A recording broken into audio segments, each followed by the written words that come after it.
आपण पाहत आहात एकच प्रहार न्यूज, आवाज जनतेचा। रात्र गस्ती दरम्यान 3 संशयित इसम ताब्यात। परंडा पोलीस ठाण्याच्या पथकाने रात्र गस्ती दरम्यान संशयितरित्या फिरणाऱ्या तिघांना ताब्यात घेतलं आहे। ही कारवाई शुक्रवार दिनांक 19 सप्टेंबर रोजी मध्यरात्री 12:30 वाजण्याच्या सुमारास परंडा पोलीस ठाण्याच्या हद्दीत करण्यात आली। मिळालेल्या माहितीनुसार पथक ढगपिंपरी येथील ग्रामपंचायत शेजारी पेट्रोलिंग करत असताना भीमादाजी कुंभार यांच्या घराच्या आडोशाला अंधारात दबा धरून बसलेले 3 इसम दिसले। पथकाने त्यांना हटकले असता त्यांनी आपले नाव सोनू संजीवन चौतमहल वय वर्ष 21 राहणार कवटे भीमनगर परंडा, तौफिक इस्माईल शेख वय वर्ष 25 राहणार नगरपालिका पाठीमागे परंडा आणि साहिल रवी गायकवाड वय वर्ष 18 राहणार देहू रोड पुणे असे सांगितले।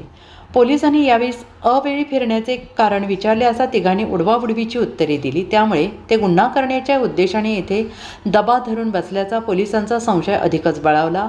अखेर त्यांना ताब्यात घेऊन महाराष्ट्र पोलीस कायदा कलम 122 अंतर्गत गुन्हा नोंदवण्यात आला आहे। पोलिसांच्या या कारवाईमुळे परिसरात एकच खळबळ उडालेली असून पुढील तपास परंडा पोलीस करत आहेत।